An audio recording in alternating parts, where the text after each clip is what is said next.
During his Oval Office address on terrorism last night, President Obama called on Congress to act on several fronts, including an assault weapons ban and stricter screenings for people entering the United States without a visa.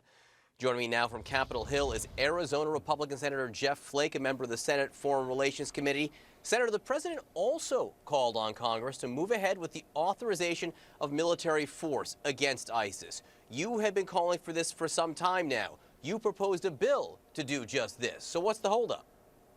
Well, it's been far, far too long in coming. We've been launching airstrikes against ISIS for more than a year and a half now, and still haven't properly authorized this conflict or this campaign.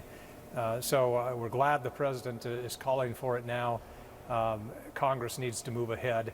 The president and the administration was pretty slow in offering their own language, but that still came months and months ago. So it's right in Congress's court now, and we need to do it. Oh, you're right. It did come months and months ago. It has been a very long time since the president did ask for this. So is it Congress's fault? Is it the Republican leadership's fault at this point that it hasn't happened yet? I don't think you can place it on either party. Neither party is the leadership in both parties is reluctant to bring this forward. Members are reluctant to get themselves on the record, apparently. They're scared. And that's just, it should be no excuse. I mean, this is Congress's role, and you can't go this far into a campaign like this against ISIS, a campaign that's going to last well beyond this presidency without authorizing it. So Congress needs to do it. Myself and Tim Kaine on the Democratic side introduced some bipartisan language.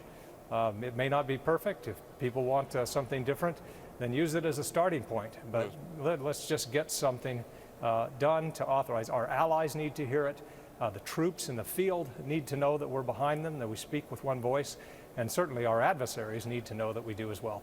It's interesting because your bill, while it authorizes the use of military force, it does not call for ground forces. In fact, it sort of rules it out.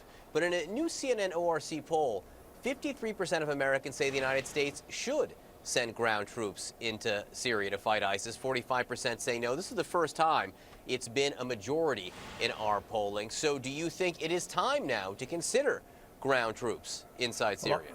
Our language doesn't specifically rule it out. It says that the purpose of the campaign is to support our allies in this fight. So we certainly hope that we don't need a large number of ground troops. We already have some, frankly. But it does limit the duration so that the new president will need to come in and get a new authorization, as he or she should. So we're trying not to circumscribe what the president can and can't do to win this, but Congress needs to speak, and we need to authorize this specifically. We're working on an authorization that is, from 2001, and it simply doesn't fit very well. It's very old. That's to be sure right now. Americans are scared, Senator, after what happened in California.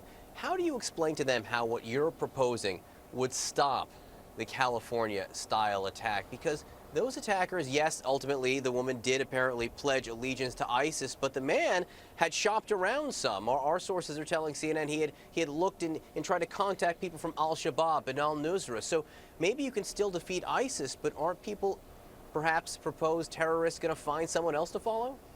Well, they might, and nothing we do can completely rule out an attack like this, whether it's inspired or directed by a terrorist group.